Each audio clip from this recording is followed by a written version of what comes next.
Friends, അപ്പൊ ഇന്ന് ഞാൻ ചെയ്യാൻ പോണ വീഡിയോ എന്ന് വെച്ച് കഴിഞ്ഞാല് ഫേസ് ഒക്കെ ഭയങ്കരമായിട്ട് ഡള്ളായിട്ടിരിക്കണം. അപ്പൊ നമുക്ക് അതിന് വേണ്ടിയിട്ടുള്ള വീട്ടിലത്തെ കുറച്ച് ഇൻഗ്രീഡിയൻസും കാര്യങ്ങളൊക്കെ വെച്ചിട്ട് ഒരു ഫേസ് മാസ്ക് റെഡിയാക്കാൻ പോണേണ്. അതിന്റെ മുന്നേ നമുക്ക് ചെയ്യാനായിട്ട് കുറച്ച് സ്ക്രബും കാര്യങ്ങളൊക്കെ ഉണ്ട്. അപ്പൊ നമുക്കൊക്കെ വഴി കാണിച്ചു തരാം കേട്ടോ.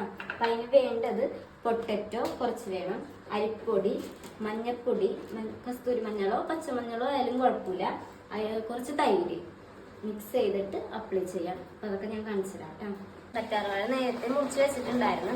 ഇതിന്റെ സൈഡൊക്കെ നമുക്ക് കളയണം. കുറച്ച് പഞ്ചസാര ആഡ് ചെയ്ത് കൊടുക്കണം, എന്നിട്ട് വേണം ഫേസിൽ അപ്ലൈ ചെയ്യാനായിട്ട്.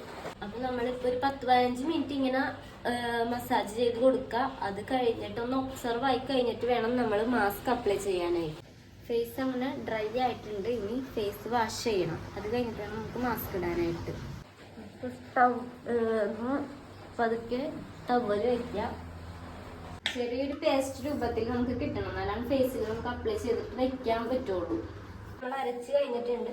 നന്നായിട്ട് പേസ്റ്റ് പോലെ ആയിട്ടില്ല, കുറച്ചും കൂടി ആവാനുണ്ട്, എന്നാലും കുഴപ്പമില്ല. ആവശ്യത്തിന് ഇതിലോട്ട് ഇടാം. തൈര് ഒഴിച്ച് കൊടുത്തിട്ടുണ്ടെങ്കിൽ ഇതിൽ മിക്സ് ചെയ്യാം നന്നായിട്ട്. ഇട്ടാണി മൾട്ടിയും ഇതിൽ ആഡ് ചെയ്ത് കൊടുക്കാം, പക്ഷെ എൻ്റെ അത് ഉണ്ടായിരുന്നില്ല, അതാണ് ഞാനത് കൊടുത്തിട്ടില്ല. നല്ല തിക്കില് എല്ലായിടത്തും അപ്ലൈ ചെയ്യാം. അങ്ങനെ മാസ്ക് അപ്ലൈ ചെയ്ത് കഴിഞ്ഞിട്ടുണ്ട്. ഇനി ഒരു 10-15 മിനിറ്റ് ഫേസിൽ അപ്ലൈ ചെയ്ത് വെച്ചിട്ട് ഫേസ് വാഷ് ചെയ്ത് കഴിഞ്ഞ്. പക്ഷെ നല്ല വ്യത്യാസം ഉണ്ട് കേട്ടോ, കാരണം ഫേസിനൊക്കെ ഗ്ലോയും ഷൈനിങ് ഒക്കെ തോന്നുന്നുണ്ട്. തൊട്ടിട്ടാണെങ്കിലും നല്ലൊരിത്. നമുക്കൊന്ന് ടവൽ വെച്ചിട്ട് തുടക്കാതെ.